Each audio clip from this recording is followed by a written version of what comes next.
team can pretty much become a thing now too, which will be coming out shortly after the show, people. We've waited one whole year for this, and we're here. And we got to keep Fogle this time. God, there's so many people to thank. I mean, my parents, obviously, mine number too. one. Mine too. I want to thank God for putting us in the position to be able to will Connor Brown into existence. And Jesus. Yeah, and Jesus. Yeah. Connor Brown's agent for somehow convincing him not to take like a guaranteed $12 million in another city and live in Edmonton for a year. Mick Jesus. Yeah, Mick Jesus himself. Yeah. Connor Brown's an Edmonton Oiler. I haven't been this excited about a 97 shooter since Ty Ratty got into the mix. That was big. I can't believe Connor Brown didn't get Ryan Reeves money, though. That's actually so funny. Oh, my God. What a day. No. What a day to start on NHL Free Agency. Welcome into Oilersnation Everyday. As always, live from the Sports Closet studio. Get those Connor Brown jerseys on the shelf. Is he going to wear number 28? Probably. What about, we had this discussion in the office, even though he's not an Edmonton Oiler, but Matt Nieto. He was going to wear 83. Do you think he would have had to call Matt Benning to get permission to do that? Man, the Matt Nieto era in Edmonton. No, special. We don't need special. We don't need to do that. We are live on the Oilers Nation at YouTube, where Klim is in with the first comment saying, Connor Brown, you are an Edmonton Oiler. It makes the sting of Klim Kostin. It lessens it a bit, knowing we got Connor Brown for $775,000 next year. That is a crazy, crazy contract. And I know the bonuses are in there and everything, but what a great day for Ken Holland. Because we thought it would probably be around 1.5-ish, I think. Yeah. 775. More like Wen Walland. All I'm seeing is dubs from the boy Kenny. Dubs up. It is Oodle Noodle trade deadline day today on the show. I think they're up to 14 locations in the Edmonton area, and the rest of the content crew outside is crushing their Oodle Noodle. You might be like, guys, these are just props. No, they're not props. They actually gave us our food already, but we obviously can't like eat on the air. Oh, you're getting into it a little bit. What do you call these again? I believe this is this cabbage? No, that's not cabbage. No. That's a bean sprout. That's what it is. I don't know. Suck them back. Oh, man. I haven't been on the air for way too long consecutively. Welcome into the show. Today's show brought to you by Oodle Noodle. We're going to sit and smell that throughout the rest of the live stream. We are starting the show with a bang. Our NHL insider, Frank Seravalli, whose appearances are always brought to you by Star Mechanical and starmechanical.ca. Frank, we called them Wen Walland because it's just dubs from Kenny. What do you make of the Oilers getting Connor Brown on that deal? Yeah, there was a lot of competition there. I would call that a grand slam upper deck home run. There was a lot of talk about Connor Brown heading in, and it just, for it to come to fruition, a lot of things had to happen. Like, he had to see what else was out there to be sure. Had a sense that the market was really strong. And like, as you guys, where's your Post-it note in the office? How many days until Connor Brown? Like, it's over now. But I got to tell you, like, heading into last night and this morning, there was some real doubt as to whether they'd be able to pull it off. And it wasn't one of those like, oh man, let's make sure we're not tampering and keep the story down. Even as, 12:35 passed and there was a report out there saying that the Oilers were getting Connor Brown, I was told that still wasn't accurate at that moment in time. The sway of him playing with Connor McDavid was enormous, or at least being on the same team.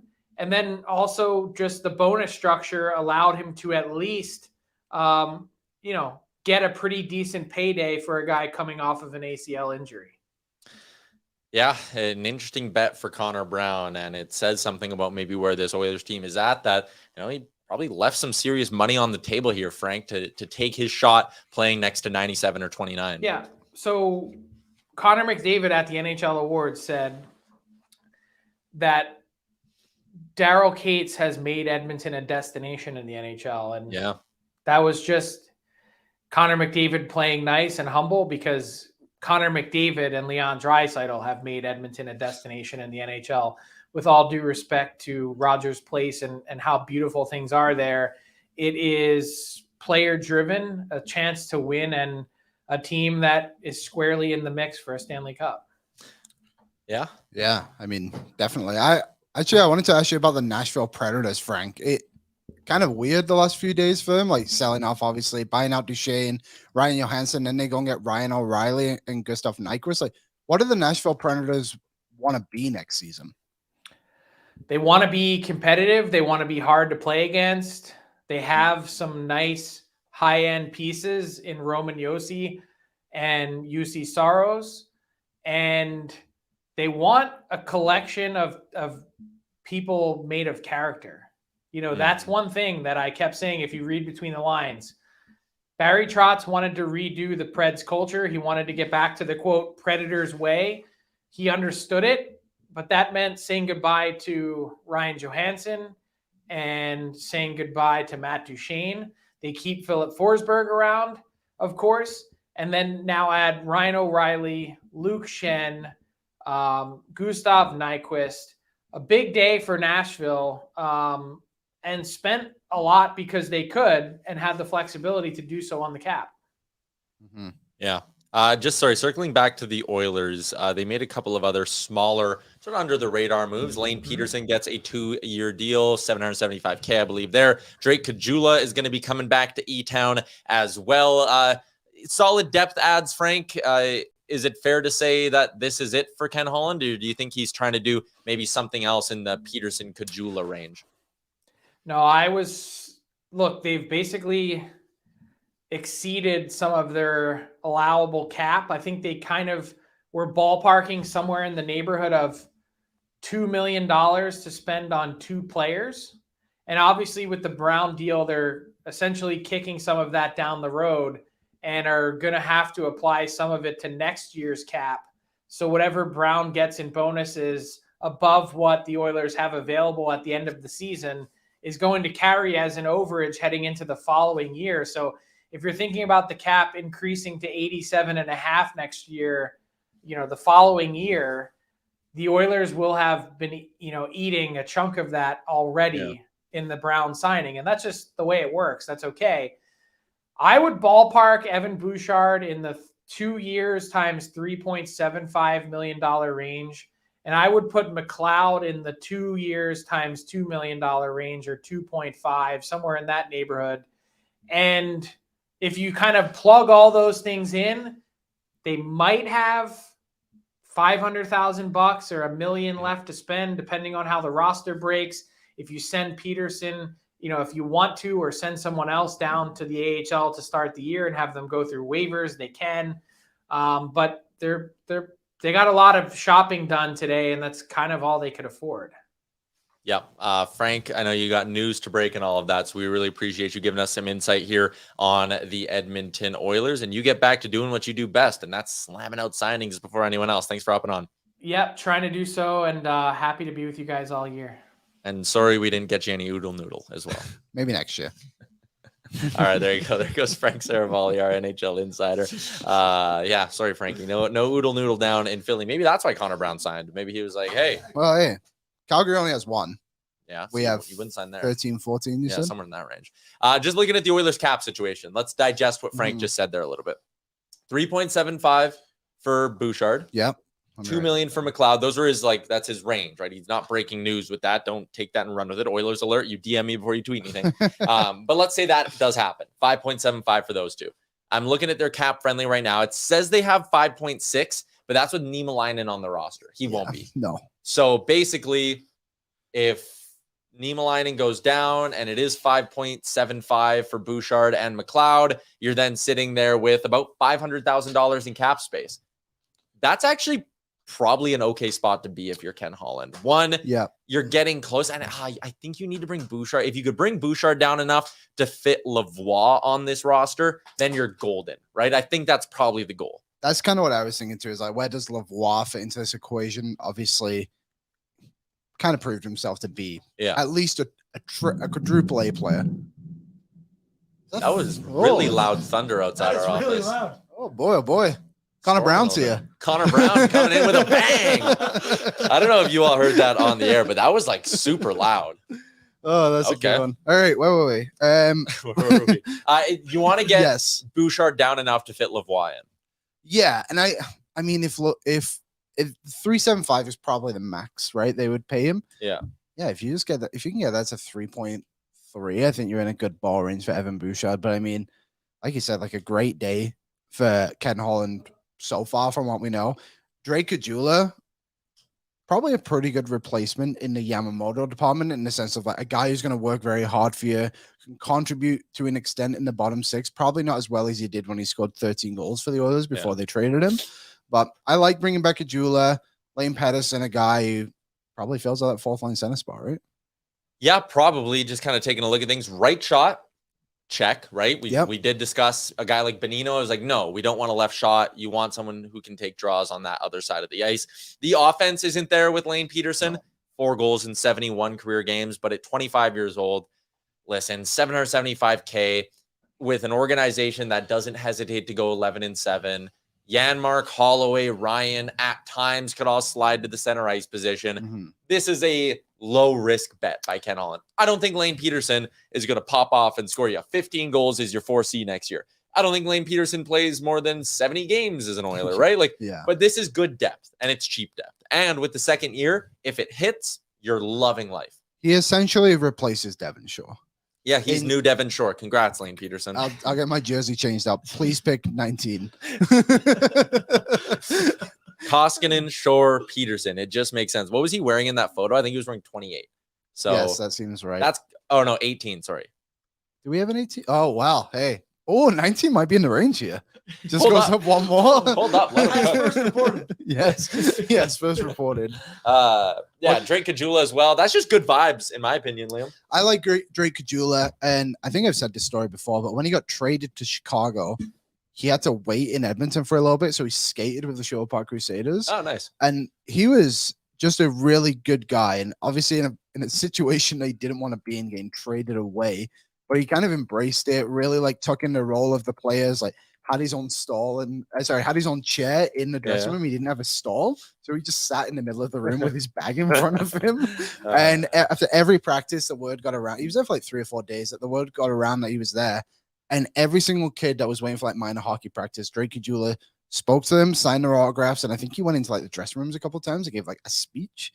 Good dude, good tight guy. With the core here. Yeah. So that's what you want, a culture guy, right? Yeah. Me and my buddies have this thing. You know, your friend group always just like clings on to weird little bits. Yes. Whenever there's a situation where someone says like, "Oh, could you imagine this happening?" We always just say, "Could you imagine?" I don't know why we say it. We always do. So it's a big day for my group chat. That is huge. Because it's the return of our could you imagine bit. That's about it for the Oilers. 3 signings. None of them come in more than $1 million. They get some organizational depth with Caggiula and Pederson, and they make the big splash with Connor Brown coming in. A big splash at $775,000. We might be drinking a ton of Kool-Aid right now. Don't care. That's a guy with legit 20 to 25 goal potential who you just got for under $1 million.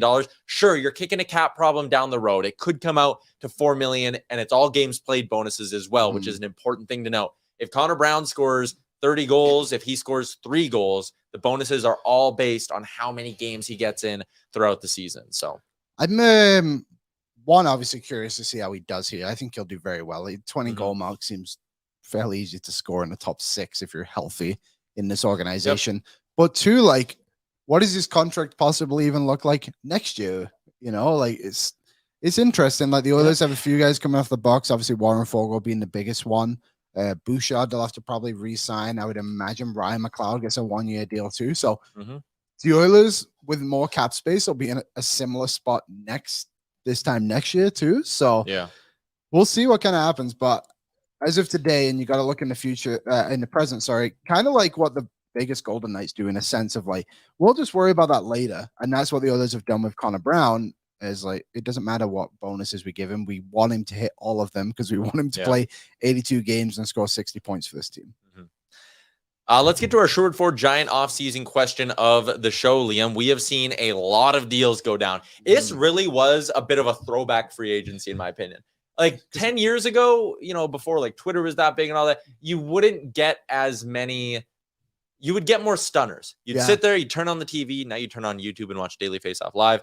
And you wouldn't know what's going to happen. Yeah. Last few years, it felt like we knew Campbell was coming to Edmonton very long in advance. Like last year, everyone knew where Kemper was going. The deals were so lined up. Yeah. This year, we didn't have that. we didn't know where the big guns were going. There weren't even a lot of rumors with anyone. So let's look through what we got around the NHL early this morning. And I'm only going to give you the big names. Oliver Ekman-Larsson goes to the Florida Panthers, 1 year, 2.25. Reeves goes to Toronto, 3 years, 1.3 million per season. JVR, 1x1 with the Bruins. Wheeler, 1x800K with the Rangers. O'Reilly, 4x4.5 with the Predators. Blackwood to San Jose, 2x2.35. Anderson back to Carolina, 2.68. Korpisalo gets the bag, 5x4 with the Ottawa Senators. Eric Johnson, 1x3.25 with the Sabres. Brown to Edmonton. Gudas, 3x4 with the Ducks. Reimer, 1x1.5 to Detroit. Talbot, 1x1 to LA. Lucic gets 1x1 to go back with the Bruins. Justin Hall, 3x3.4 with the Red Wings. Ian Cole, Teddy Bluger, and Carson Soucy all go to the Vancouver Canucks.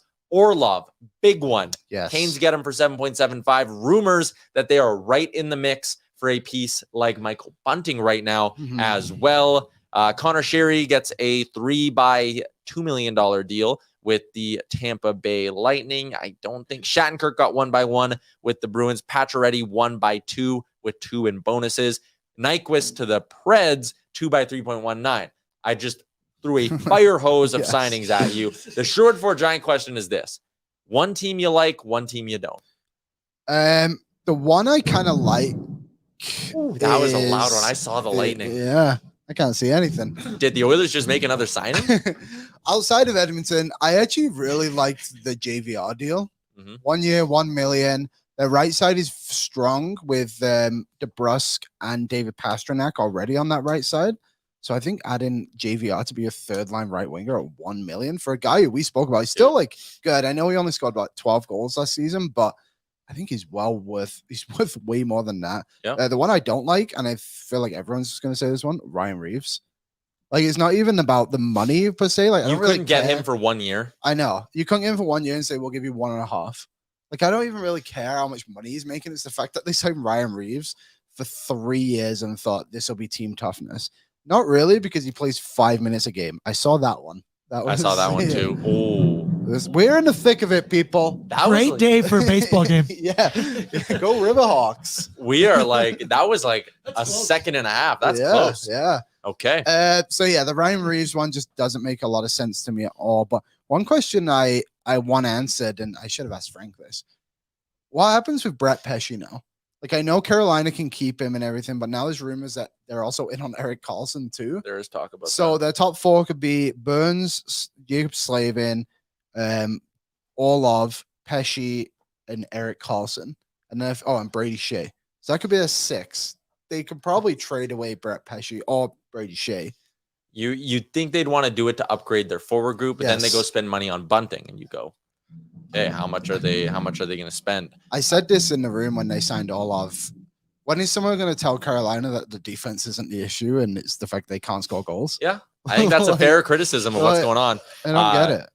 Robert's in the Facebook chat. He says morning from Melbourne. So love having you in from Melbourne. A lot of you in the chat. QF Pro says 3.4 million for Justin Hall. Oh my yikes. Luch 1717. I wonder who he's a fan of. JVR to Boston. Not sure how I feel about that. LOL. Toronto and Philly guy.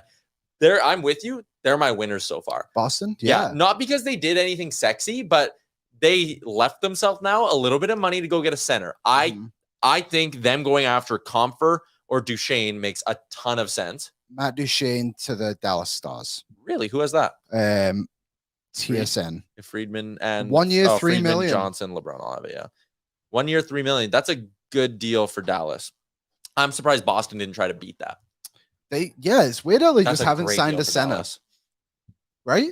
Boston haven't got any center because they got JVR, Shattenkirk, and Lucic. Yeah. So, like, again, those are. I love that JVR move. I shouldn't maybe call them my clear-cut winner, but I like that JVR move. They've left themselves enough money now to upgrade at center somehow. So you're going to run a forward group that's Pasta, Marchand, Coyle, Zaka, DeBrusque. They signed Morgan Geekie. He's going to help in that middle 6. Lucic, 1 mil. The vibes are cool. Sure, that's fine. I thought maybe he could have been league min, but whatever. JVR is an awesome signing as well. So, like, you got 7 forwards there. If you sign another one, there's an 8th. Like, Trent Frederick's going to come in. I don't hate their forward group, and they were dealt a bad hand. So I give stick taps to the Bruins for finding a way to work their way around. There are actually more teams I hate than more teams I like. Yeah, we got one more in just Tyler. Daniel Sprong to the Detroit Red Wings, 1 year, $2 million. Okay. That's a good one. So Duchesne to Dallas and Sprong to Detroit. I'm not really a massive fan of what Detroit did fully today, too. I'm not huge on it either. Like, I thought Hall is such an overpay, man. Massive. Now they're paying Hall and Ben Sherratt like just under $8 million combined, I think, or right around there. James Reimer, still a decent goalie. The game is your backup at 1.5. I think he's solid. I just think with where they're going, I wouldn't mind to see them take shots on younger guys. It just looks like they're going after guys who don't have a lot of upside. And especially what they did last year too, bringing in Dominic Kubalik. Honestly, Ben Sherratt isn't that bad. What was the other one? David Perron. Like they had a good variety of players they were bringing in, and then like buying out Kyler Yamamoto. I get it, but I also don't fully get it. And I'm also surprised. Like, what do you think, Yamo? What do you think he's at right now? I know. Yeah, I think he's waiting until day 2 or day 3, bro. Because he wasn't even on Frank's top 50 list. No. After he updated it with the buyout players. So I'm curious about Yamo. I don't think he's coming back here, which would have been nice. Unless he wants to sign for $775K. Yeah, like, that's the limit, right? I mean, he could. But yeah, if you're doing if you're the Oilers, you're saving a spot for Lavoie because he's waiver eligible, right? Yes. Like you probably do have him somewhat penciling in things. Yeah, that's probably fair too. But who are some of the teams that you didn't like? Let's get into this conversation with our pal Jason Gregor, who's popping in right now as well. Gregor's appearances. He popped out. He was here, now he's gone. Okay. Wasn't sure if his mic was working. So I'll give you one of the teams I don't like as we sort out Jason Gregor's appearance on the show, which is brought to you by Papa John's Canada and The Brick and thebrick.com. Canada Day sale at The Brick, Papa John's. Terrific Tuesday is 50% off. You're going, Tyler, it's Saturday. The Terrific Tuesday code won't work. You know what will? The code word Gregor. It'll get you 25% off. Shout out to papajohns.ca. I see Gregor there. Let's bring him in. Let's see if this mic works. Gregs, how's it going? No, his mic's not working. Okay, we'll try that again in just a second here with our pal Jason Gregor. I'll give you the team I don't like, and that is the Nashville Predators. I don't like it either. I don't. Everyone's talking culture reset. You swapped out Duchesne and Johansson, basically took the money you saved and signed O'Reilly and Nyquist. I don't get it. I don't understand just how much money they're still paying Kyle Turris for 5 more years at $2 million. Like Kyle Turris is signed longer with the Nashville Predators than Ryan O'Reilly is. It's such a weird thing. Like I get it in the sense of like, well, we still have Roman Josi and UC Saros. It's like, yeah, but then why did you buy out Matt Duchene? He's still actually a very good player. Like I would have liked Matt Duchene on the Oilers, and like Ryan Johansson, I get to an extent as well, but I also like, I don't know, just pull the reset, man. Like we spoke about this, I think, earlier shows with a team like Philadelphia. And Calgary too, just a team who like don't want to surrender. Just back up. Just take a grand scheme of things and look at it. Because Brian Trotz is now in a position where he can do that and he can just adjust to it all. And then he was security as a new hire GM. And he was talks about him trading Askarov too. It's just like it just seems so weird what's actually happening. So for the next 2 seasons, let's go through this. This season, a total of 4.5 on dead money for Duchesne and Turris, and another 4 on Johansson. You tack that onto the $4.5 million you're now paying O'Reilly. Think of all that dead money tied up in forwards. And when you look at this roster, when you looked at this roster a week ago, what was the number one thing is who scores? Who's your game breakers up front, right? Yeah, definitely. And now you look at it, and with all that dead money and the money committed to O'Reilly, you go, who's scoring for you? It just, I don't think this was the direction the Preds should have gone. I give them credit, I guess, for the culture reset and all of that. But like, let's be real here. You're just going to be in the mushy middle. This team's not winning a Stanley Cup unless UC Saros drags them there with everything he's got. I do believe we have Jason Gregor. Let's give Greg's a try again to pop on. Greg's, how's it going? Well, hopefully my mic's working better than Twitter. Oh, yeah. We got, oh man. How about that, eh? How about that? Like I can't even get into it. Like I can't even read tweets anymore. It's like some data thing. I'm like, what is going on? Yeah, it is wild. We were just speaking of things that aren't going well. Twitter not going well. We were just talking about part 1 of the Sherwood Ford Giant question of the day, Greg's, and it is the team whose moves you don't like so far in free agency. Who are you kind of looking at with a raised eyebrow? Well, I need to see who I've missed on the updated list. But we got Duchesne just went to Dallas. I don't know if you saw that. 1 year, $3 million. Sprong went to Detroit 1 year times 2. That's about it. Yeah. So who don't I like? Well, there's some defensemen, but D always get overpaid. That just kind of that's how it goes, right? And so there's been a few who's like, why don't I start with who I always like to be positive. I like the Dmitry Orlov contract a lot because I like the term for Carolina. They get money, but man, their D is good and Orlov's really good. It probably means Brett Pesce's on the way out. But Detroit, I find, is probably the team that's overspent the most, and I'm not sure they're going to get good value on a lot of their deals. I'm kind of in that same camp, but with the Vancouver Canucks as well. This is just a team who it feels like every summer we head into it going, how are the Canucks going to get cap space? And then they do something like a buyout or trade assets to get off a contract. And they go, all right, they got money. And then they go sign a bunch of average players. Like Teddy Bluger is fine. Teddy Bluger isn't worth $1.9 million. Carson Soucy is fine. 3.25 isn't crazy, but I just feel like they aren't spending their money on impact pieces. I don't think the Canucks got any closer to being a playoff team despite spending almost $6 million today. No, I would agree with that wholeheartedly. Hall's contract in Detroit's the one that stands out to me. 3.4 mil for 3 years. I don't think he's as bad as he was vilified at times in Toronto, but man, that's a pretty big a pretty big risk. Like you look, there hasn't been a lot of long-term deals, right? Sheary, Soucy, like how many guys are getting more than 3-4 years? Not a lot. So that's kind of not a big surprise to me. If I was a free agent, unless I was going to get a gross overpayment, why would I want to sign long-term now? Because the cap's going up. I think the only player to get more than 4 years was Korpisalo in Ottawa. That was an interesting one too. That's a heck of a guy to give a long-term commitment to. Hey, Greggs? Well, Pierre Dorion and his goalies. That's a topic unto itself. Although if you look at their goaltending duo, I actually don't mind it. I don't think they have a blatant number one, but I think they've got two guys that you can rely on for different times. Now, Korpisalo went to LA, and I thought he played quite well. But, man, if you look at his numbers prior to that in Columbus, like LA's a pretty good defensive team, and I wonder how much of his numbers were due to the defense and the system in front of him. So we'll see in Ottawa because they're not as defensively sound. I think the polite way to say it in Ottawa as they are. So the goalie carousel is always interesting to watch for me. I have to say I'm most stunned by Carolina. They're coming back with 3 goalies again. That shocks me. Yeah. Let's talk about the Edmonton Oilers. The big news of the day is Connor Brown. I'm giving Ken Holland an A+. Frank Seravalli called it a second deck grand slam home run. Yeah, you're pushing some cap space down the line, but you got your guy for $775,000 this year, and he could score you 20 goals on that contract. I think it's a banger of a deal. What do you think?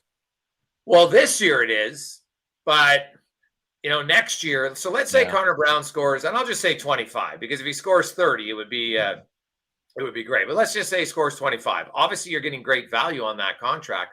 I need to see, how much of that bonus is like easy attainable, and then how much of it is okay. You got to have a really good year because most of it's going to be bonus overages against the cap next season, right? So think about it.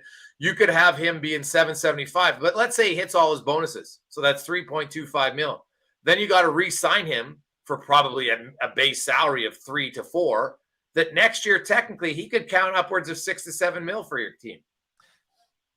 Yeah, I think part of the reason the Oilers could do this is just because of how much contract certainty is in this roster, right? Like the big guns, McDavid, Draisaitl, Hyman, Kane, Nuge, you know what they're making next season. They're locked in. Nurse, Ekholm, CC, Kulak. We'll see what happens with Bouchard, but like they are locked in for next season and the year after that as well. So you can maybe do something like this where there's a headache coming, but you also know the cap's going up and you have a lot of key pieces already signed. So I just think that roster certainty the Oilers had made this move possible, if that makes sense. No, I think that's valid. They know that they're going to be bargain basement shopping for the most part, filling in around the edges. For this coming season, obviously it's a no-brainer. He's making as much as Lane Pederson, for goodness sakes. Yeah. Although I'm not sold that Lane Pederson is going to be the fourth line center. I think that's up in the air. I think he doesn't score. That's the problem. Yeah, I still think that they'll look for some other forwards. if they can, right? Yep. You know, Lane Pederson's not a regular NHL, or at least he hasn't been for the last few years. Now, maybe he's a 25-year-old late developer guy. We'll see. But, you know, him and Caggiula are depth guys that I think people forgot. Look at Kostin and Janmark. They were in the American League to start. Now, I know that Janmark was there somewhat due to salary cap situations, but they got some really good production from AHL recalls last year in Kostin and Janmark. So I think they look at Caggiula and Pederson and say, hey, these guys might be in the minors for us at some time, but when we recall them, we have like what we think are NHL-ready players, not young guys that you hope maybe could help you. So that's kind of how I see those two signings, but I'm not sold still that like lock in Pederson as the fourth line center.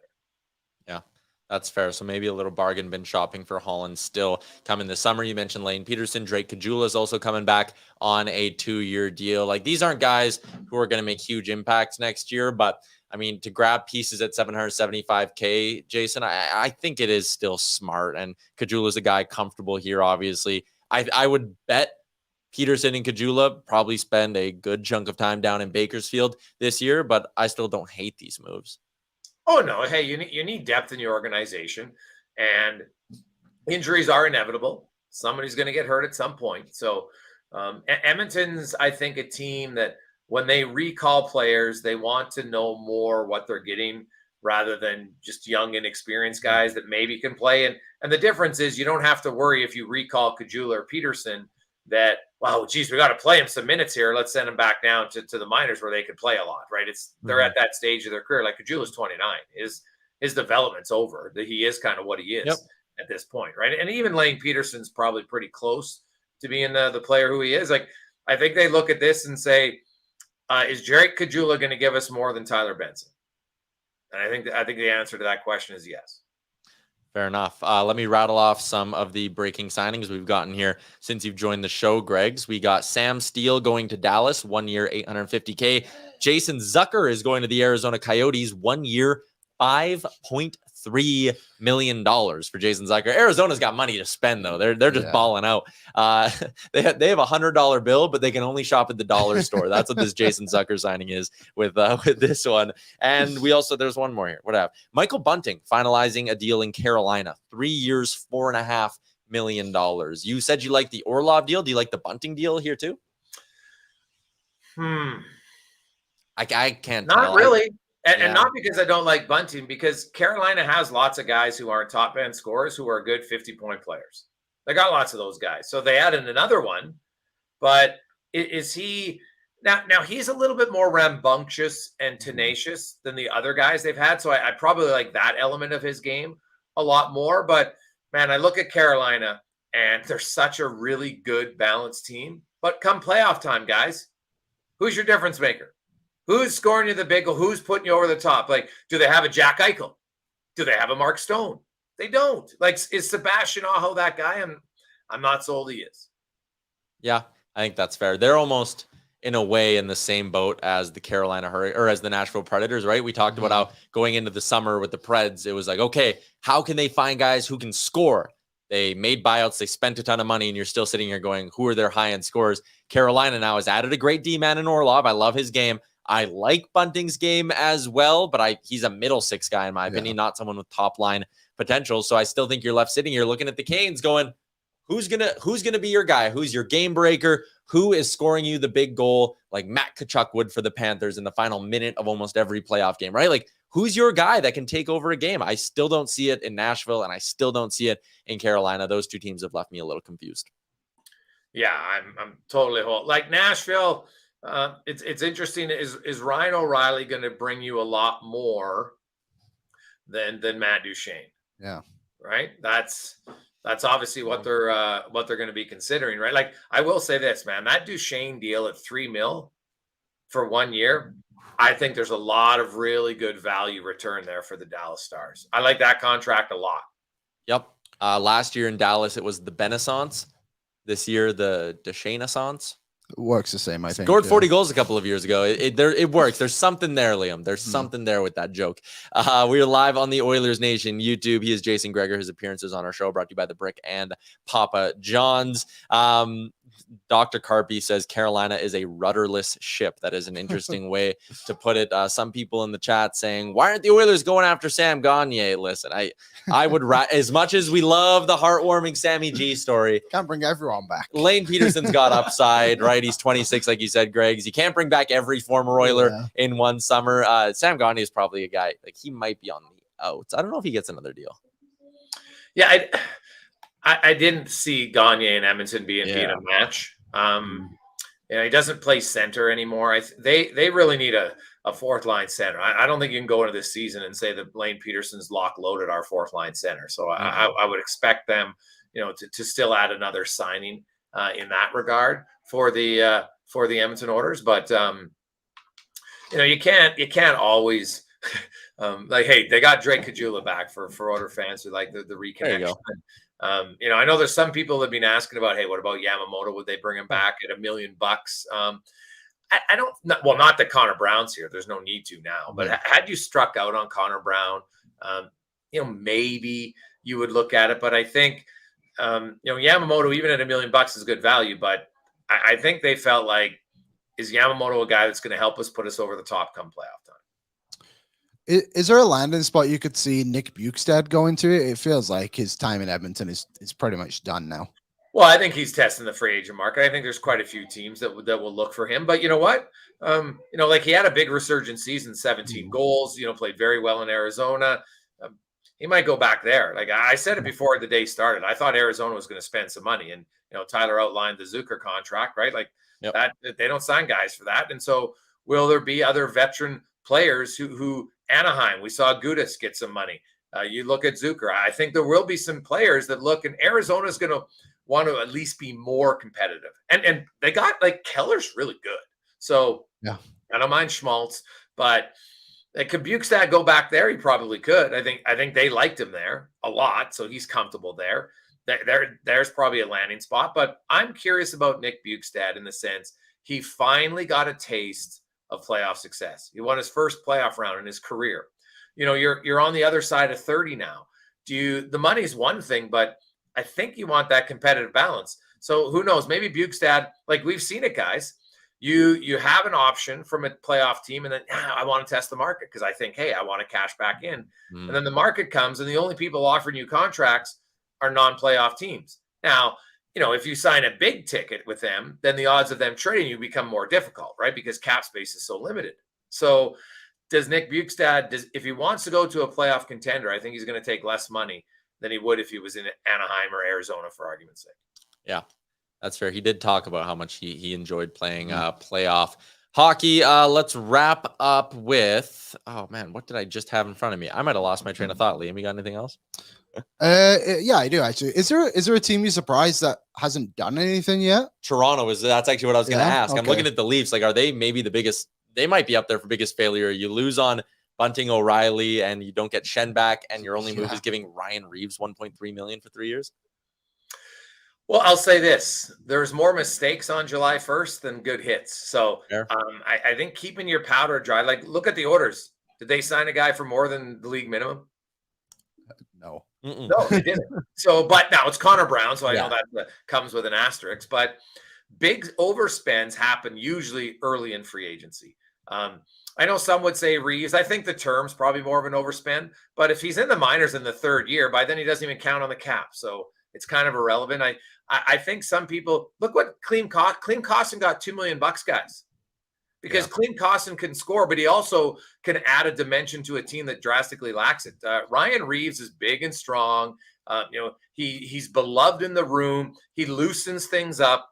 He will be the guy that will probably take the media hordes on a lot easier and enjoy it. And so some days they'll be like, let's go talk to Reeves because we don't have to talk to Martin or Matthews for the 97th time, right? So those are small little things that just alleviate some stress off of other players. And here's the thing. Look at Ryan Reeves and the teams he plays on. Do the teams have success?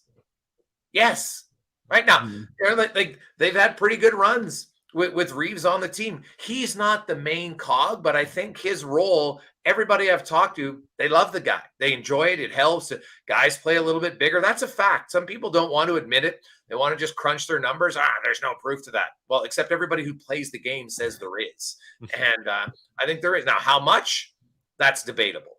3 years is probably a little rich, but you're Toronto. You can play guys in the minors at 1.3 and not even bat an eye, right? Like by next season, guys, the salary cap jumps up $5 million. The buried number will be above 1.3. So you could make the argument that this is a 1-year deal for Reeves. In the final 2 years of the deal, he could be in the minors if they want to, and it doesn't hurt their cap at all. That's so actually I don't mind that signing, but if they were thinking of re-signing Hall and then they saw the contract and they didn't match it, that's smart. But I think Toronto's a team that was going to go bargain bin hunting, kind of like the Oilers, and some of those best deals happen tomorrow and the next week. Yeah, that is fair. All right, Jason, thanks for hopping in and giving us a little bit of insight on the Oilers. I like that nugget on the buried contract number the next couple of years as well. That's something I didn't even consider. Enjoy your Canada Day long weekend. Hey guys, you got any tips on how to get on Twitter? Download TweetDeck on your browser, and TweetDeck works fine for me. There you go. Download TweetDeck. I got you, Gregs. So go to tweetdeck.com. Yep, 100%. And it's the same sign-in name as my Twitter. Yeah, you just link it to your Twitter and everything will populate on there. I haven't had any problems at all, and I exclusively use TweetDeck. But does your Twitter work right now? Like my actual Twitter app doesn't, but everything comes through crystal clear on my TweetDeck. All right, buddy. I'll have to try it out. Thanks. All right. Thanks, Greg. Have a good one. See you later. All right. Nick Bonino is going to the New York Rangers. Molly Walker, friend of the Daily Faceoff Show, has that one. So shout out to Nick Bonino, local-ish guy, because he spends the summers here. One thing I just looked at after Gregor mentioned it. Ryan Reeves, since I believe it's the 2012 season, has only signed multi-year deals. Besides the one, he just signed one. Sorry, no, only multi-year deal. Maybe it is just being a good guy. Sometimes those guys just get tossed around, right? It's like he's just a great dude and everyone likes him.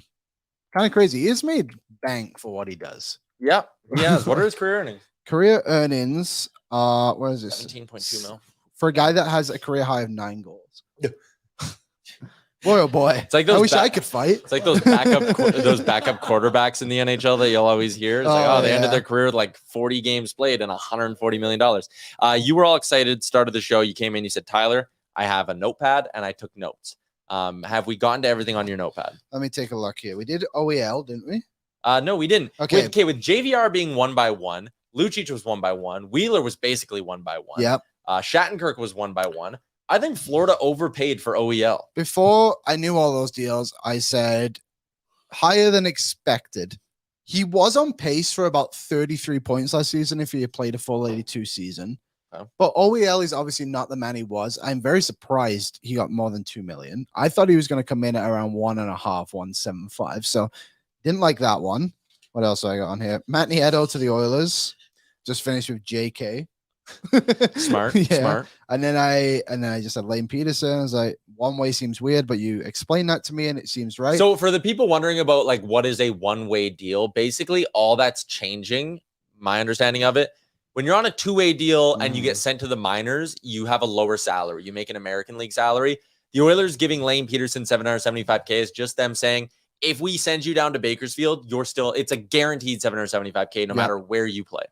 So I don't know that much about Lane Pederson. I just looked at his hockey DB and saw that he's kind of a guy that bounced up and down. I just also put, could this not have been a PTO guy? Sure, but I mean, whatever. It is what it is. Like if he's in the American League, you're not upset. You need someone to replace Noah Philp down there anyways. JVR, really like that deal. We spoke about that one. Blake Wheeler to the Rangers. I like that ad for the Rangers. $800K. I liked what Rosehill said about the taxes.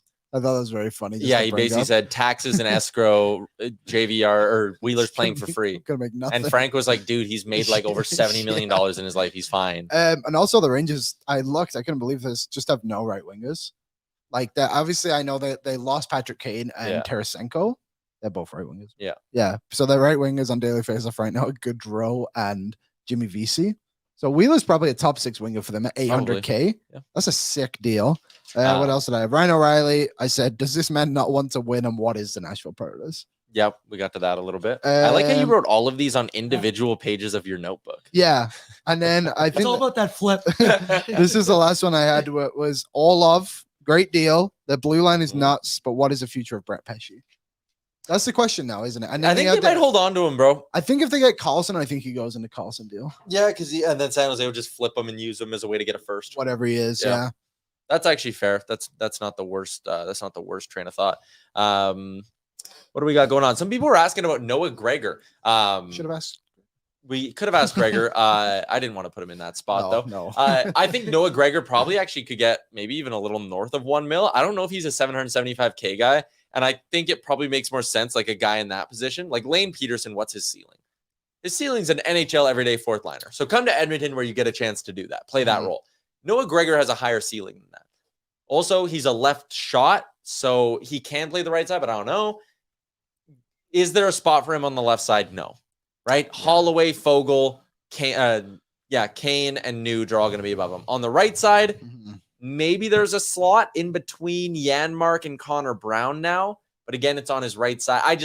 Personally, I don't think there's enough upward movement potential for him in this Oilers lineup, so I think he goes somewhere where he can play and establish himself because he has a higher ceiling and he's younger than a guy like Pederson. Yeah, I would agree with that. And you know what? There's probably a pretty good chance that Noah Gregor's on the market again next season. Probably, yeah. So it's the same with a lot of these guys, right? You might be seeing these guys and thinking, oh, I wish the others got him. And then it's like, well, he only signed 1 year.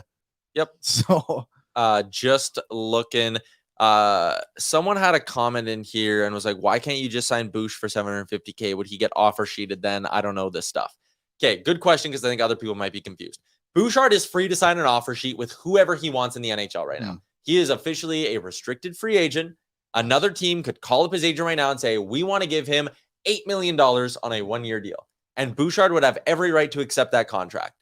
If he does accept it, the Oilers are given 7 days to match it. If you were a team with a boatload of money and you loved Evan Bouchard, you could screw the Oilers. Evan Bouchard would have to accept the deal, and he, in a way, would also have to screw the Oilers. Yes. If the Oilers decide not to match it, I think you're pulling up the thing. Yeah, it's in tools. Shout out to Cap Friendly.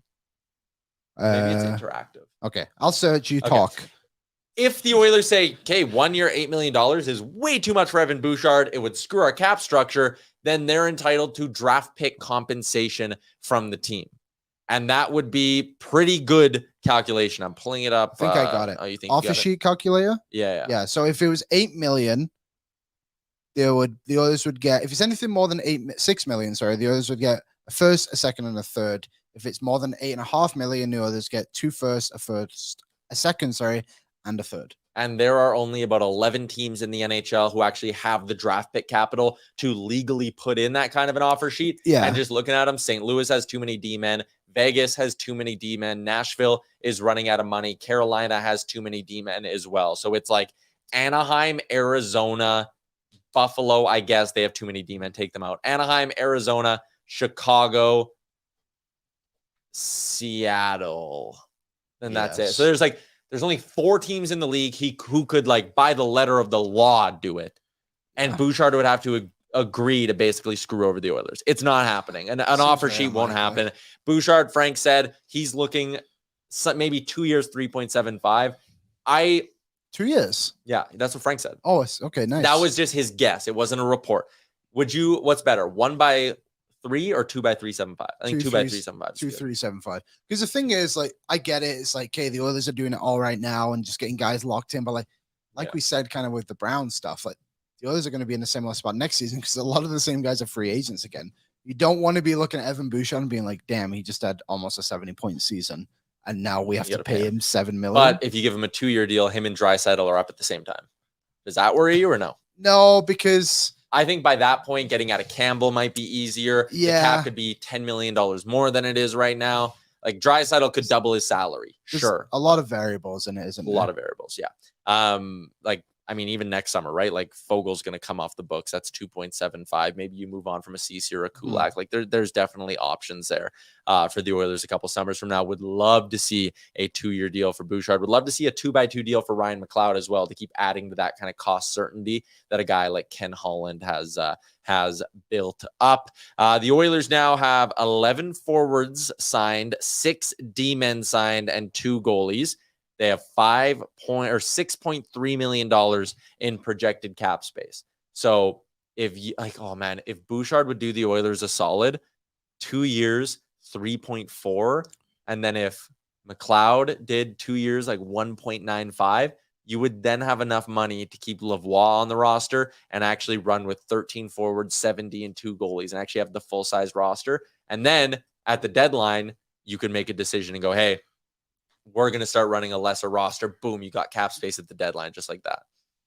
Yeah, that kind of all adds up to me. I do think Bouchard will do them a bit of a solid here. Maybe. That's how I feel. It makes sense for him to try set himself up for a bigger deal. Like staying in Edmonton and running this power play, and then in 2 years when the cap goes up 10 mil, you're going to get paid, man. We've seen it a lot today of just guys not getting term. Like you said, Korpisalo is really the only guy that's got any length on his deal with 5 years. Ryan O'Reilly got 4. Orlov only took 2. Like, I don't know. If I was Bouchard, like, I think Ryan McLeod's the one who deserves not to owe this team anything. Because he did them a solid last year. But also, he had no ARB rights, and Bouchard has no ARB rights. That's true. So you can sit there and be like, oh, he owes them, blah, blah, blah. And, like, if Bouchard, I guess, but, like, again, you think about, like, a $5 million offer sheet. Yeah. No team's going to do that. Edmonton would just move out Fogel for a pick and match. Like, no team's going to put themselves through the ringer of an offer sheet. And if Bouchard did that, it'd be pretty greasy. So I don't think he would. He's not that kind of guy. Brian's in with a quick comment, says, our right D is looking sad. Right now, it's still Ceci, Bouchard, and Desharnais. Talking to Ken Holland, I was like this close to Ken Holland at the draft. We were firing him questions. And there was a thing brought up of, are you worried about Broberg's playing time? And Holland said, you need 7. And he added, Broberg can play the right side.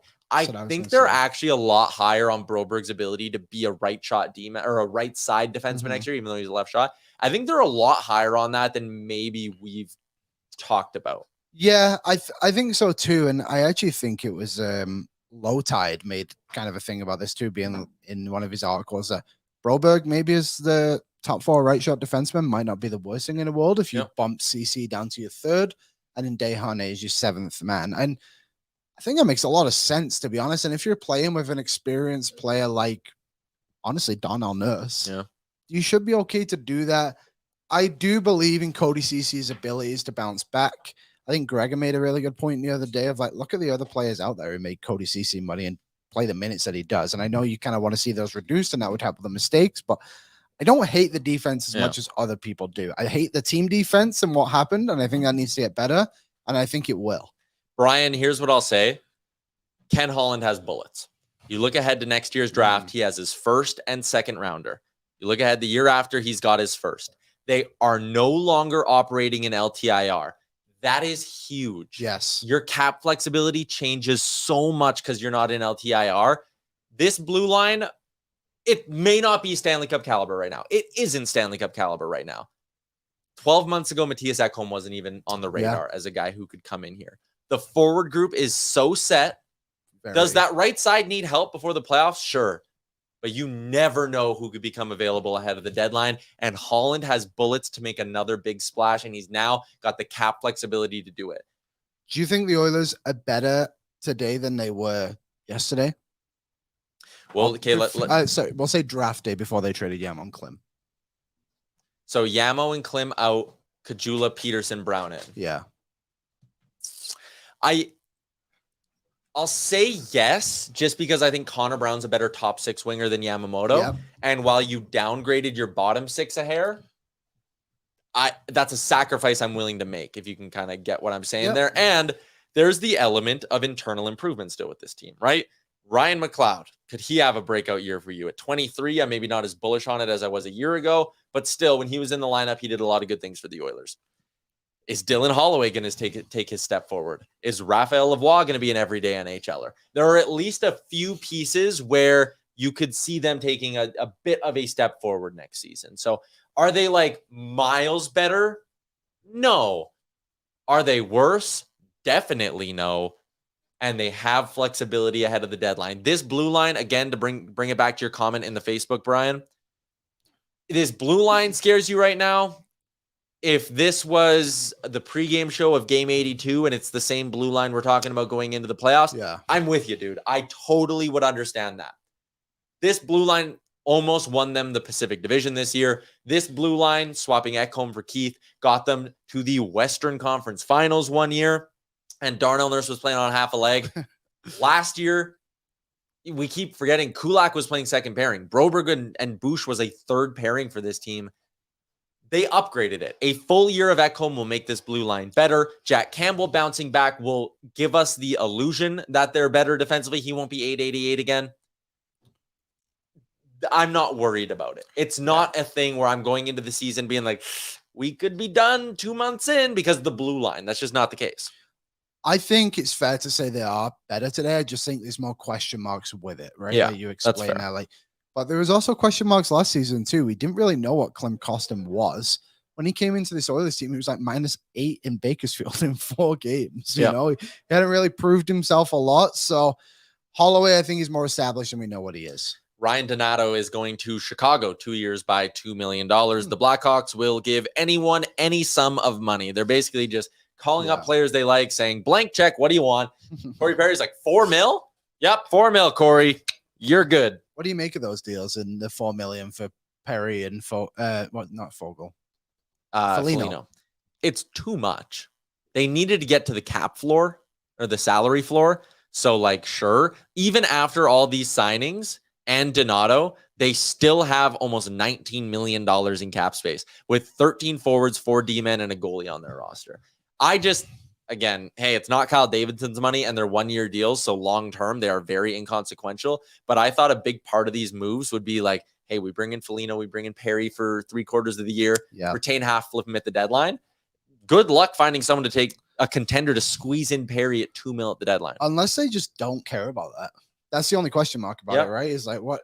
Because Bag Milk and I were talking about this in the office too. Is like, even if you pay them both $3 million, and then you $1.5 million of Perry and Foligno at the deadline probably helps you out a little bit more than $2 million, right? So I understand the idea of like bringing in these guys and not just allowing these young Chicago Blackhawks to get ran over every night and damaging the confidence of them all. I think adding Taylor Hall, a guy who has been in the same situation as a Connor Brown, is very smart. I actually like what Carl Davidson's really done this season. In the aspects of the they got to do this the right way. Yeah. You got something? No, actually, I just realized the Jays game starts in 5 minutes. So according to our friends at Betway, that means it's time to. It's Canada Day. The vibes are always good with the Jays on Canada Day. Let's see what we got here. I might throw together, Yusei Kikuchi to strike out 6 Red Sox. That's tempting. I might knock it down though to 5. I don't hate that. But Kikuchi on the bump for the Jays as they take on the Boston Red Sox. What if, you were to do that? Jays to maybe cover the run line at -1.5 runs. And then maybe you mix in something else to that whole thing. And George Springer to grab a base hit for you, just because that can happen pretty early on in a ball game. I don't like that. Betway pre-built bets. Why not? Gets you a pretty nice little payout there. So giddy up, Liam. Blue Jays taking on the Red Sox today. Think they're going to win? I don't know. The Blue Jays might be the most inconsistent good team ever. I can't believe there was that thing where it's like they're the number 1 team in the American League the last month and a half. And it doesn't feel like it at all. It feels like this season's been an absolute roller coaster. But speaking of baseball, big Riverhawks game today. Yeah, we're going to be hanging out there. Hey? So if you're coming to the Riverhawks games, come say hi to Liam and I, and then go wave at Aaron up in his little booth way up high. Aaron and Gavin are always up there. Shout out to Betway 19+. Please play responsibly. Shout out to AMA Travel as well for getting me home nice and safely from Nashville. Always a pleasure to work with our friends at AMA Travel to make our big trips happen. Let's take one more run through what's happening around the NHL. Couple of small signings. Malcolm Subban's going to St. Louis, Luke Glendening and Josh Archibald going to Tampa Bay. Daniel Sprong to Detroit. We kind of already had that. Michael Bunting is a big one going to Carolina. Jason Zucker going to Arizona, 1 year, $5.3 million as well. And I just keep seeing that Duchesne one pop up on my daily faceoff tracker. And I'm like, that's a great deal. That is an awesome deal. That is a steal. Again, from a Nashville perspective, that makes no sense to me. I can't believe, like, maybe, like you said, maybe it's a culture thing that the Trotz is trying to do, and he just believes Ryan O'Reilly can be that guy over Duchesne, which is probably true considering the history of Duchesne and O'Reilly, I guess. But from a player perspective, it's just really weird. I don't really get it. The only thing I'm kind of thinking of is next season, Nashville have a ton of players who are coming off the books of like depth guys. So maybe they think next season they can kind of start kicking it down the road and like getting going again to become these Smashville Predators that we've all kind of known. Also, one thing I forgot to bring up, someone brought up Josh Archibald to Tampa Bay. Yeah, I rattled that one off. Oh, you did? Okay. Yeah. Milan Lucic just updated his profile picture. It's him in a Bruins jersey. He just signed there today. This is a very good Photoshop. That is good. Yeah, it looks like, it honestly just looks like he's wearing a Bruins jersey. That's really cool. Shout out to whoever Lucic has running his Photoshop. Did you see the Lucic story and how he got to the World Championships? So Lucic obviously went to the World Championships. Canada won the gold, and he did not get invited. Mackenzie showed up at the door. Mackenzie Weegar and Tyler Toffoli went. I think Dylan Dubé might have gone. There was 3 Flames, and he called Armstrong and was like, "Hey, like, I've never been to a World Championships. I'm like, bored as hell. Do you have any room?" And Armstrong said, "No." Okay. So he had to wait. If he's like, "I got a lot of flame. What do they call it? Logs in the fire, whatever." Yeah. He was like, "You got to wait and see." So he said like 2 or 3 days later, he called him back, and I guess people turned it down. And Lucic got on the plane to Riga to go and win the gold medal. Lucic is a good guy, but he's just obviously the area in Edmonton was not great. But like you hear all these stories, I'm actually quite happy he ended up back in Boston.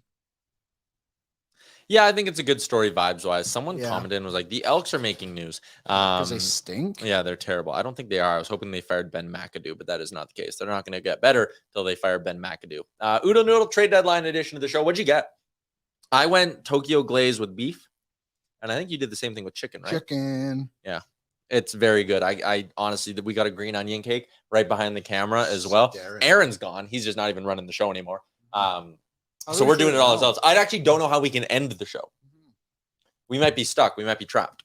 Well, there's still 389 people in here. Hope you're all enjoying watching us eat our noodles today.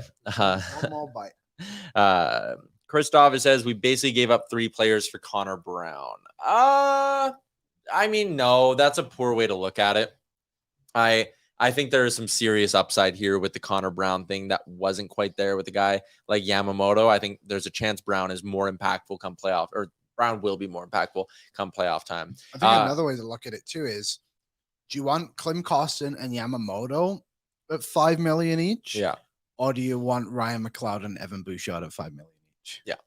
I think the answer is very obvious. Very obvious. So the Oilers, again, have about $6.3 million in cap space, according to Cap Friendly, once you take Niemelainen off the roster. Yeah. Frank's prediction was a total of 5.75 needed for Bouchard and McLeod. So, like, we keep getting comments. I see one on Facebook here from Matt. There was a couple of them on YouTube is about bringing back Bukestad.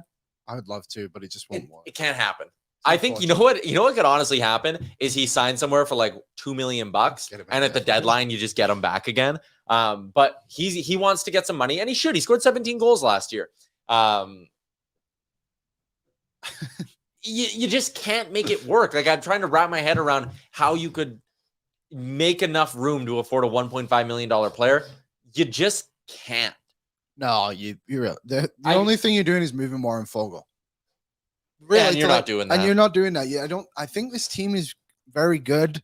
Yeah. Obviously, you need that 4th line center. I honestly don't think it's crazy to think that Dylan Holloway could be that. I don't think you want to play him as a 4C. I think you want him on the wing. Yeah, that's probably fair too. But I just think like if the Oilers really play in 4th line centers, I feel like they play just a bottom 6 and kind of play it a little bit, right? So and to be honest too, they play 11 and 7 all the time. Their 4th line center half the time is Connor McDavid. Yeah. It's I think Ken Holland is pretty much closing the door, just looking at the players he has on RFA list. Davin wants us to go through the signings for the teams in our division. Okay. Anaheim got Radko Gudas for like $3 or $4 million a year. Sure, he gets a payday. They get a veteran, whatever. Calgary got, it says no one signed in Calgary today. I think my computer might be broken. Can you check? Let me check. Yeah, no one. All right. Good work. Edmonton went ahead, got Connor Brown. The LA Kings got Cam Talbot between the pipes for $1 million. They're only spending $2.5 million on their goaltending next season. I don't know if they got better. I know. I keep thinking that too. They look like they're trying to go for the Vegas Golden Knights approach of like, well, we'll just get 2 goalies that can probably win us a lot of games. The Pierre-Luc Dubois trade is so interesting because, yes, they got the best player, but they also gave up probably their best line in the playoffs. Exactly. And would you be more scared right now? Which of these scenarios scares you more? Okay. Dubois, but with Velarde, Iafallo, and Kapari gone. Okay. So what it is. Yep. Yeah. So what it is right now, or if it would have been Hellebuck and they keep all those pieces. Oh, Hellebuck. So if you're LA, why did you just not maybe like trade your first this year? Maybe it's your first and Kapari. Yeah. Or something like that. Or even if it was your first and Velarde for Hellebuck, I guess your forward group would be a lot worse. But like my point is, if they would have gotten a legitimate high-end goalie, I would have been scared of the Kings. Me too. I'm not any more scared of the Kings than I was a few months ago. I think they're obviously a top 3 team still in the Pacific Division. Although I think Seattle will push them a lot more this season. Yep. Again, like I don't know that the whole getting rid of the Gabe Velarde thing where there was those stats out there, right? Where it's like he had 1 less even strength point than him this season. I think Winnipeg came out on the great end of this, and I'm now super curious what they're going to get for Scheifele and Hellebuck if he actually leaves. Yeah. Someone asks if Bukestad's eligible to sign the similar contract to Brown. He's not. If you want a bonus incentivized deal, you either have to be older than 35 or spent 100 days in the last season on LTIR, which is why Pacioretty and Brown could do it, and also why a guy like Patrice Bergeron could do it if he signs back in Boston. So if you go on Google and you type in Max Pacioretty, Oilers Nation, a few months ago, Frank told us about this on Oilers Nation, this show actually. You can read an article I wrote about it on Oilers Nation. It kind of explains it on paper for you to see. Yeah, Mike D says, how good does it feel to be talking about tweaks in the offseason rather than wholesale changes? I think that's an excellent point. This team is in its cup window. Its core is locked in. They made their bed. Last summer, they got those guys in the $5 million range with Campbell, Nuge, Kane. You got them locked up. Yep. You're set. Ken Holland's made his bed, and now he's just tinkering around with a few other things, and it's a sign of a team. It's a sign of a team that's right there pushing for it. Yeah, 100%. And this is what we expected today to be. I think credit to Ken Holland for doing such a good job in the cap situation that they're in, to bring in an Ekholm, to bring in a K in the last season, to Hyman, and the cap has gone up $2 million during Holland's time. And now you bring in a Connor Brown for that money. Like, he's done a fantastic job with this team and being able to keep the band together. And I think we got to give him a lot of credit. Like, there's been things going around Twitter this last little bit. It's like, well, Yamo wasn't re-signed. Koyavi, Ethan Bear, Caleb Jones. It's like, yeah, and Holland got rid of them all and managed to build a better team. Yep. It's kind of crazy. 100%. What else happened around the division? We'll finish up this little segment for the end of the show. San Jose, basically, I don't know. They didn't really do anything. They signed Kyle Burrows for 3 years. I thought that was kind of a hilarious move, 1.1 a year. They got Mackenzie Blackwood for a couple of years. We're just waiting for them to trade Erik Karlsson somewhere. The Seattle Kraken went out today. Did they even do anything? No, they lost Susie. They lost Donato. They lost Sprong. They lost Geeky. Okay, they kept Joey Decord. Yes, sorry, they kept. No, that's no, it. they didn't. Quiet day. No, they didn't sign Decord for a team with. They did yesterday. He's not on the cap friendly. Frank said it. He's on the buried cap. Okay, sorry, they did. Yep, my bad. Yeah, so they actually got worse. I actually wouldn't have them as a playoff team next year. They have $20 million in cap. Okay, maybe they'll make a big splash. They have 9 forwards signed, 4 defensemen. Who's still available? I'll get to that in a second. Okay. Vancouver went out and gave too much money in term to Cody Ceci, too much money to Teddy Bluger, and for some reason they wanted to give 34-year-old Ian Cole $3 million. So they didn't get better. They just basically bit the bullet, Got to get rid of Ekman Larson. We need money. Okay, let's spend this money as quickly and as terribly as we possibly can. Great work, Vancouver. You're on fire. Vegas Golden Knights, what did they get up to today? Not a whole heck of a lot. They maybe have a room. No, they got to get Howden done. I don't think Vegas is going to be able to get much of anything. Oh, they re-signed Barbashev. What do you think of the Aiden Hill deal? Too much money. Yeah, man. $4.9 million for Aiden Hill is a ton.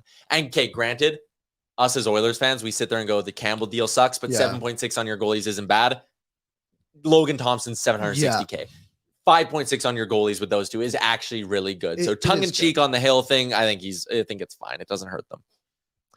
All right. You wanted to know who else is still available. The top free agents on Frank Seravalli's board. Here's who's left within the top 10. Bertuzzi, Compher, Graves, Killorn, Tarasenko. Vlad Tarasenko's the guy. Hey, how many of those guys can score you 35 goals next year? There's one, and it's Vlad Tarasenko. Yeah. What do you think he goes in? Is Seattle a spot? Yeah, Seattle's a good spot for him. Yeah. Get some scoring punch in there. Francis kind of did similar moves with Bjorkstrand and Burakovsky last year. One was a trade. I know that. That would make a lot of sense there, in my opinion. So I could totally see Tarasenko ending up in Seattle to give them some scoring punch. Maybe if Carolina's sitting there like in a week, and Carolina's like, shit, we have $5 million left. Sure, maybe, let's do it. 1 year, $5 million, 2 years, $5 million, whatever they would end up doing. If the Islanders can make it work, I'm sure Lou would be interested in that as well. Maybe here's a sleeper for Tarasenko. I like that one. Pittsburgh. Yeah, they need a goalie. Talk about them reuniting with Jari. They need a goalie, but they have $14 million in cap space with 10 forwards signed, 6 defensemen signed, and a goalie. So let's say Jari costs you $5 million. So you're down to $9 million. You need 2 depth forwards and a depth D-man, $1 million each, bang, bang, bang, $6 million, give 4.5 to Tarasenko, and you have some wiggle room. Pittsburgh makes sense. I think it's more necessary for Pittsburgh to go out and do that, right? They gotta do something there, and you don't want to see Sid and Malkin's last few years just kind of wither away. Like you want to see these legends of the game kind of compete in the division. So yeah, I like that destination for Tarasenko. And do you have another one, sir? I do. Laurent Brossoit is going back to the Winnipeg Jets on a 1 or 2 year deal. 1 year, 1.75. You know what's the big tell here? They have Brossoit. They have Colin Delia. You have your 2 NHL goalies for next year, even though they're not that good. Hellebuck trade should happen. You think so? I just don't know what his value is, but it'll happen. It's the goalie market is so intriguing, isn't it? Yep. I bet it's going to be so much lower. People are going to be stunned at how little Hellebuck goes for it. I bet they don't get a first round pick. I bet they get like a second round pick and just a very strong prospect. I think that's what it's going to be. There might be a couple of other things in there, but I think those will be the 2 main pieces. I think it'll be a first round pick and not a whole heck of a lot else. And they might have to take a contract. They might actually want the first because they didn't get one in their, what's his name? Dubois deal. Yeah. They also have Mark Scheifele they could wheel and deal. Mark Scheifele. Do you think he gets you more than 40 goal guy? $6 million. The price must be high for him. It must be. Because I think Colorado should have been all over him. But if you can get Johansson at $4 million for Galchenyuk, you kind of do that deal. So he's $6 million on the cap. Here are the teams in the NHL that have more than $6 million in cap space. Rangers, Wild, Avs, Bruins, Flyers, Sharks, Jets, Sens, Islanders, Preds, Pens, Hawks, Wings, Kraken, Yotes, Ducks.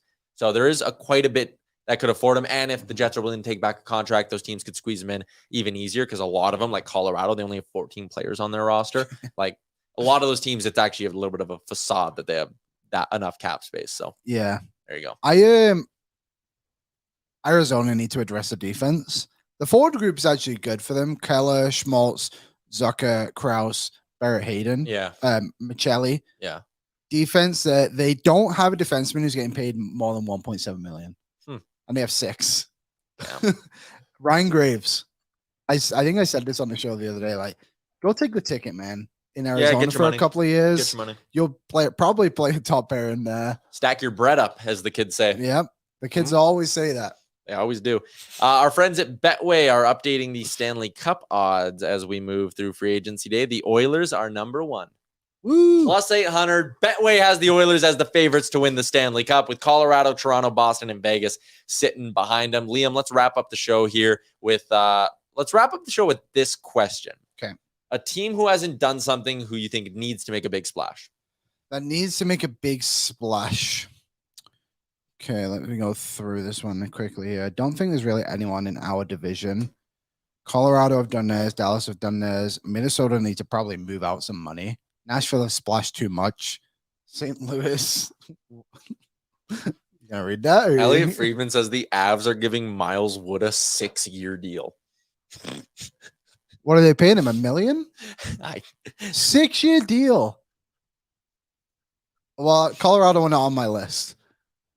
Boy, oh boy. Honestly, I'll say Pittsburgh. I like that. I'm gonna say Toronto. Yeah, that's fine. The West seems fairly locked in. Yeah. What else is he saying about this? 6 years? I don't know. He doesn't have the money yet. That's insanity. Depending on the cost, I guess. Sure. The Toronto Maple Leafs have, with their LTIR candidates, one of them being Matt Murray, $10.2 million in cap space, 10 forward signed, 6 D-men signed. They need to sign Samsonov. Is that including him? No, sorry. If Murray goes on LTIR, they actually have a ton of space. Maybe they're a Tarasenko spot. That'd be interesting. Is Tarasenko the number one player left on Frank's board? Orlov, Bertuzzi. Tyler Bertuzzi. Oh, Toronto and Bertuzzi would make sense, hey? Toronto, Bertuzzi, Pittsburgh. I like that one too. Yeah, Bertuzzi, Pittsburgh would make sense. Comfer, Boston. Does Bertuzzi want to play in Canada? I heard he's open to it. Okay. Bertuzzi, Comfer, I'm going to say Boston. Graves, I agree with you, Arizona. Killorn, I'm going to say Buffalo. I think he might wait. Killorn? I think Buffalo needs scoring. Yeah, for sure. I just wonder if he wants to leave Tampa, and I understand the money and everything is going to be so difficult. But I wonder if they kind of have a handshake agreement like Luck, because they haven't really done anything besides Josh Archibald. Small moves. They're like, hey, we're going to get this figured out, and we'll get you back here. Just wait for us. So Tampa's cap situation, with their LTIR moves, they could create about $3.75 million in cap space, but they got to sign Tanner Jeannot, and they need a backup goalie. That's tough. That is tough sledding, dude. You're asking Killorn to probably take a $2 million. Oh, they signed Connor Sheary for $2 million. Yeah, right. They're out on Killorn. They're out then. It's too bad for him. I could care less. I'll give a few more. Yeah. Ryan O'Reilly signed. Duchesne signed. Tarasenko hasn't. I'll say Seattle. I like Seattle's pick there. Pittsburgh will be mine. Bunting's in Carolina. OEL signed. Pacioretty in Washington. Jari, I'll say back in Pittsburgh. I don't know where he goes. I don't think he goes back to Pittsburgh, though. Okay. Could he be a Toronto guy? He's probably too expensive. Samsonov's just going to be way cheaper. He's probably the play. Yeah. Connor Brown, your boy. Max Domi, back to Chicago. Oh, he signed back? No, he hasn't. That's my prediction. Oh, okay. Yeah, I'll go with that one Yeah. too. But although also, there you go. Would have signed him. Nick Bukestad has signed. Back with a team he's played with before. Oh, Florida. Now back with Arizona. It's going to be a 2-year, $2.1 million AAV for Nick Bukestad. So there you go. Farewell, Nick. What was your favorite Nick Bukestad memory? Mine was when in his first game, he was so tired on the penalty kill, he went to clear it and the puck barely hit the bench. Just kind of chipped it. Made me laugh. He scored a big goal, right? He scored a few. Yeah. Oh, he's 10 for 10 face-off game. That was electric. I think about it almost every night. That's why I just watch the highlight reel before I go to bed. Nick Bukestad, just the 10 draws, like nothing else from the game, none of his goals, anything, just boom. Like, look at that. Backhand, forehand, right side, left side. Who cares? You could do it any way you wanted to. Jugsy will win him wherever you want. Okay, we should eat our oodle noodle. Shout out to Oodle Noodle. We have a new episode of Oilersnation Radio dropping this afternoon. Look for that wherever you get your podcast from as well. And the Jays are on, so I kind of want to watch that. Shout out to Betway. Shout out to AMA Travel. Short Forward, the Giant. Gregor for bringing along Papa John's and the Brick. Sports Closet, as always, the Sports Closet studio. It was rocking. The show is not done for the year yet. Basically, we're going to take Sunday, Monday off. We'll come back and we'll do our season 1 finale on Tuesday. Sick. We're going to have a couple beers. We're going to have a good time. We'll have some nonsense. And then we're going to have kind of one episode a week throughout the summer. But the everyday portion of the show is going to wrap up on Tuesday. So shout out to everyone who tuned in today. We'll talk more about the way the year went on Tuesday. Thanks for hopping into the Oodle Noodle free agent show here. Star Mechanical, got to give them some love too. Yes, StarMechanical.ca, our boy Aaron Bordato, who dipped out early to eat his Oodle Noodle and never came back to his spot in the studio. I'm kidding. He's producing a Leaf show. Enjoy your weekend. Happy Canada Day, everybody. See you at the Riverhawks game if you happen to go